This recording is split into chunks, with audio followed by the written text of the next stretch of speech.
So for this month, I've talked about fan hacks for Fire Emblem, but really I've only been focusing on fan games. Hacks that are made using the engines for the Game Boy Advance game so that creators can tell their own stories but set in the style of Fire Emblem. But the thing is that those types of fan hacks are only a portion of what's out there for the fan hacking community. There also exist types of mods that change key gameplay functions but still keep the same story and characters for the game. One of the most common types of these fan hacks is known as a randomizer. It's a type of hack that's not just limited to Fire Emblem, but is most notably seen in games like Pokemon. A randomizer does its namesake pretty well, mixing up various elements in a game like stats and characters. You can randomize what characters you get in certain chapters, what weapons those characters have, what class they are, their stat growth, and you can even do this for boss characters. You can also randomize a character's movement. But do not touch this function ever if you play a randomizer. We're gonna talk about this later, but just trust me on this right now. Randomizers are fun and can lead to all kinds of different scenarios. If you're lucky, you might end up with a badass crew of unstoppable juggernauts capped in all stats at level 1. Or, if you're unlucky, you'll end up with a bunch of weak losers, and you might not even be able to beat the game if that luck screws you. What all of this is leading to is the topic of this video. For this last video, I decided to do something different. This isn't a review of a game or a hack, but instead an epic reading of a randomizer run I decided to do with Sacred Stones. There were a few rules that I established to make this a bit interesting. For starters, I wasn't allowed to reset. It doesn't matter who dies or if that unit gets screwed upon promotion, whatever happens, happens. Also, I had to skip every single cutscene after the prologue and make up my own story for what was happening. Sure, I already know the story of Sacred Stones, but it was a lot more fun to just try and interpret what was going on. That being said, this video will contain spoilers for the Sacred Stones. If you care about the story, you've been warned. This is the legend of Artur. The continent of Magville. It was a peaceful place. Everybody seemingly got along. Nobody really went to war with each other. Life was good and everything was dandy, but everything changed on that faithful day. I still remember where I was, standing in the court of King Rene when one of his hideous centaur guards burst into the room to tell us about Grotto's invasion. Not really sure why we let those guys carry good important information, or for that matter be guards, but we were a very progressive society, so in the long run I suppose it was a good thing. Time was short. King Fado had to do something immediately. His castle was one of the hippest and most fabulous keeps in the land, and if it was about to get trashed, he was gonna need a newer place. Sure, there was that whole War of the Sacred Stones and the Demon King returning or whatever, but forget that noise. Fado had just cleared all of his payments on this stinking place. Without much time to act, Fado called in one of his altar boys from the local chapel, Artur. Artur was a neophyte in magic, but he had a keen eye for interior design. Fado knew talent when he saw it, and he saw it in this young man. Fado demanded that Serene, a swordmaster who was on loan from the kingdom of Frelia, and thus very expendable to him, take Artur away from Rene. Together, they would find a new castle they would use as a basis for their next HGTV project after they kicked Grotto's keisters out of Rene. Artur and Serene set out to find Fado a new castle, but were quickly besieged by Valter, a nomad general from Grotto. Valter wasn't about to let anyone get that prime real estate except him, so he attacked the group. Unfortunately, he was horribly weak and could barely do scratch damage to Serene, so feeling kinda bad for him, she just pretended to be really wounded, and then the two of them left.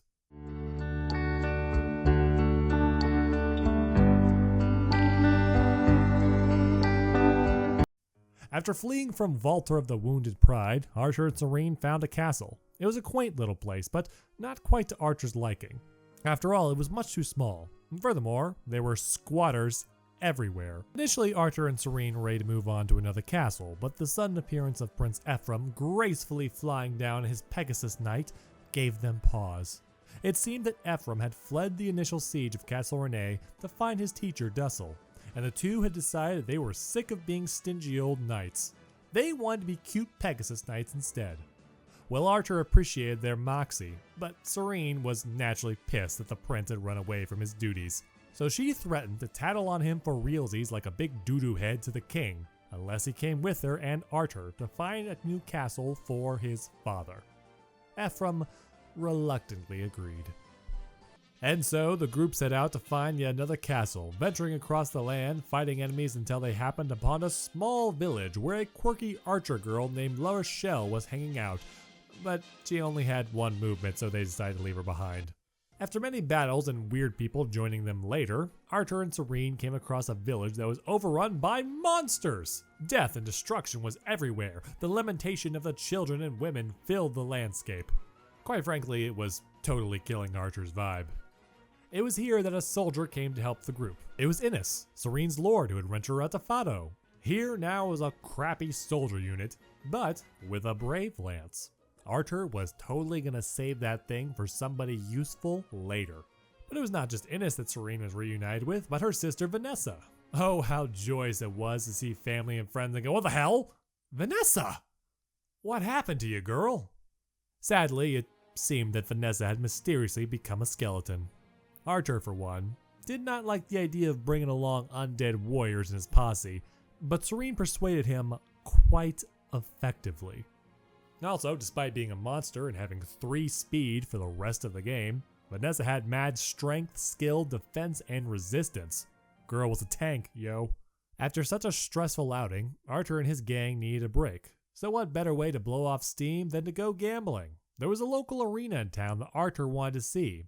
He loved betting on fights, and though he was tempted, the author of this story decided not to make a loot box jokes. The group went to town and met up with Archer's old friend Noel, a cute recruit who had never advanced past level 10 because for some reason my randomizer was glitched for trainee units that weren't Artur and However, after a misunderstanding of Noel's misunderstanding of casino rules, the group was attacked by disgruntled part-time employees, and poor Prince Ephraim was shot down in the crossfire, going down in a blaze of glory.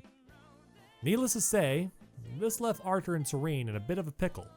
What were they going to do now that their boss's favorite child had just been murdered while under their care?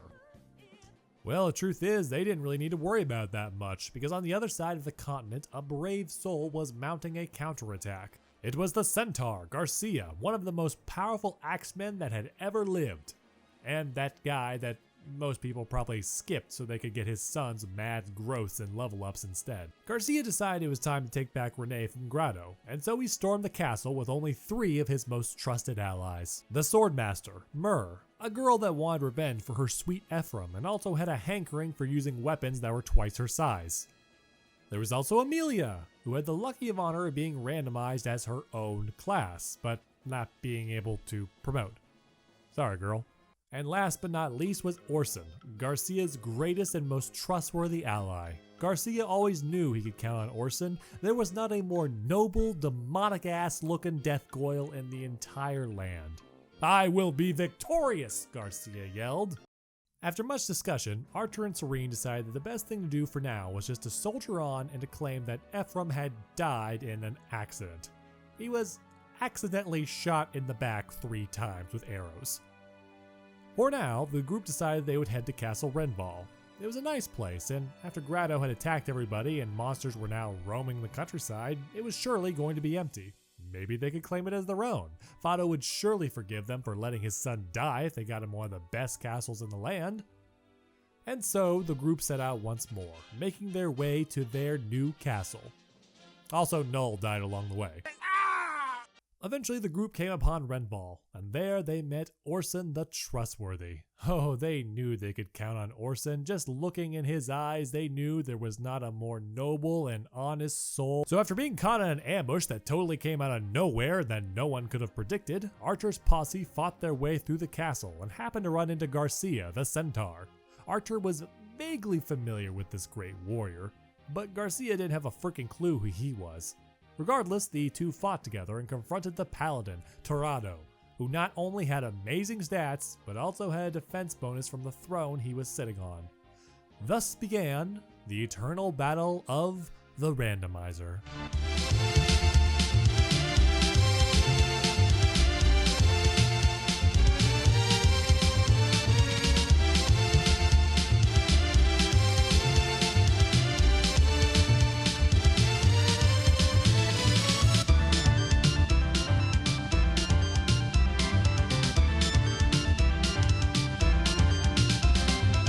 After the battle, Artur and Garcia decided to have a talk. Garcia told Artur that he planned to go to Grotto to defeat the evil emperor and stop this war once and for all. He admired Artur's strength and pleaded for him to come along, but while the idea of taking Grotto's castle for himself seemed like a great idea, he was going to give this a hard pass. The last thing he needed to do now was add another regicide to his conscience. People were going to get the wrong idea. And so the two distant parties left each other, Garcia going to Grotto and Artur deciding to do some house hunting in Rostam. He was joined by Serene, who was also a little wary of going to Grotto to kill another royal. He was also joined by Tana and Natasha, two powerful mercenaries who could honestly solo the whole game by themselves. I mean, holy crap, Natasha, marry me, please. Eventually, Artur came upon a new group to add to his posse. There was another pupil like him named Franz, and so he was definitely going to get benched. And also a mage named Mulder, who seemed like he could make good use out of one of the many guiding rings that they were getting. And last but not least, the one of his heart, a woman clad in armor from head to toe and weapons. From the second he saw her, he knew it was her. The great knight Lute. After the battle, Artur knew it was time. He had trained as a pupil long enough. If he is going to win Lute's heart, he had to be better, stronger, and also have like 3 different weapon classes just like her. Artur promoted to a sage and got all of this. And also one movement! Are you kidding me? This is the main character! He has to capture objectives! He has to talk to people! I can't leave him behind either! Urgh! The good news to all this, though, was that Artur would have all the time in the world now to get closer to Lute, because now she had to carry him everywhere. Anyway, Artur and the gang moved closer to Rostam and eventually came upon yet another village under attack by monsters. And since this was all in their way, and Artur couldn't exactly run away from anything anymore due to taking a baseball bat to his kneecaps upon promotion, they decided to help out. But they were quite surprised at what they would find there. Inside one of the houses of the village was none other than King Fado himself. Artur and Serene were flabbergasted. How could the king be here? Was he not supposed to be at Castle Rene? Well, it was then that the truth came out. You see, Fado didn't stay at Rene to hold off Grotto like he initially said he would, and he wasn't looking for a new castle to replace his old one. After all, he had just made all of his payments. That was prime real estate. He wasn't going to give that shit up. So, in secret, he allowed Grotto to take the castle peacefully, and he slipped off to find a new summer home. This was the reality of what Artur and Serene's quest was all about. Serene and Artur were outraged, but Artur saw an opportunity here. Fado had a secret to keep, and Artur could now be that secret keeper. If they forced Fado to come along with them and didn't tell anyone about how the king was a weenie, then they could probably get away with letting Ephraim die. So, they cut a deal. Artur and Serene wouldn't tell anyone that Fado had surrendered his lavish castle and was now hiding out in the mountains if he pardoned them for everything else after the war, no questions asked. Fado didn't have much choice, so he agreed and the group decided to take him along. Sadly, he was also massively underleveled, so Artur needed to take him out for some training first.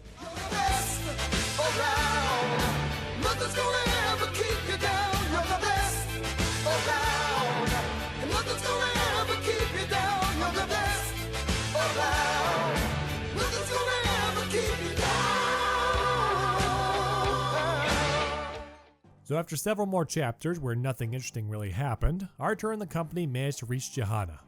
Why were they in Johanna and not Rostam? Hard to say. It was possible they had taken a wrong turn somewhere, but since the narrator was skipping all the cutscenes and hadn't actually played the game in so long, he didn't quite know why. But whatever, they were in Johanna now. Sadly though, even this castle was in poor condition for Artur. The whole place had been ransacked by even more monsters and bandits. Shameful. It really seems as if Artur's whole quest for a new castle was gonna be in vain, and now they were blackmailing Fado into helping them, it seemed even more pointless. But regardless, Artur pushed on. He was determined to see this through to the end. This quest had become more than just Fado's request or about blackmail. He had come this far. Artur needed that castle. Deciding the best possible castle they could ever have was back at home, Artur and the gang ventured back towards Rene. Along the way, they met up with Garcia and his new crew, a death coil named Soleil, and a zombie named Jarek, who immediately was killed in battle due to his horrid stats. Artur and his friends return to Renee, only to find out been taken over by the most trustworthy man in the land. Okay, yeah, alright, I get it. I ran that joke into the ground. It was Orson. Orson the Death Goyle. He's a Death Goyle. Isn't that funny? It's a big bat evil looking thing with leathery wings, and he's the traitor in FE8, so it's really funny because it's so freaking obvious, okay? I just thought it was funny. So, Artur managed to defeat Orson the not so trustworthy, but while they had now retaken their home and the castle with the best interior design 4 years running, there still remained a threat. Garcia told Artur that after attacking Grotto, he had found that their top interior design specialist, Prince Lion, was plotting something sinister. And that was when it all clicked for Artur. The war to take Renee, Orson's corruption, that one bad Yelp review, it all made sense now. It was none other than his fatal rival, Lion. Lion had orchestrated every single event during the entire ordeal just to take down Renee's standing on Magville Cribs. Well, that wasn't gonna do, no siree. Artur rallied his loyal companions behind him, finishing A supporting with loot, and ventured out to defeat Lion once and for all. Will Artur be able to overcome Lion? Will he be able to bring down his nefarious plan? Well, hell if I know, because for some reason my ROM kept crashing on the next to final chapter, so I couldn't actually complete the game. And with that, we end this year's Fire Emblem February. I hope you guys enjoyed it. And I'm also sorry that it's not technically February anymore. There are a lot of issues going on both in real life and on the technical side of things, so unfortunately, Artur's adventures don't get to have a satisfying conclusion. But hey, you know what they say, it's not the destination, but the journey. And also we have fanfiction, so if you don't like something, you can fix it yourself and then substitute your own reality.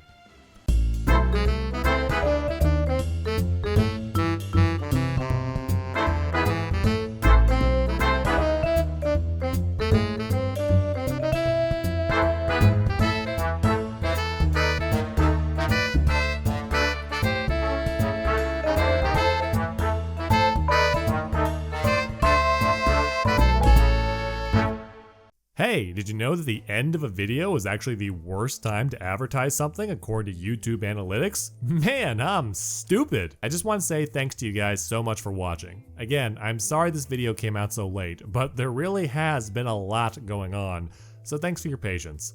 Just wanted to use this opportunity to say happy 1,000 subscribers. Woo! You know, I say it all the time, but even though that number means nothing in the grand scheme of YouTube, it does mean a lot to me, so thank you so much for being here.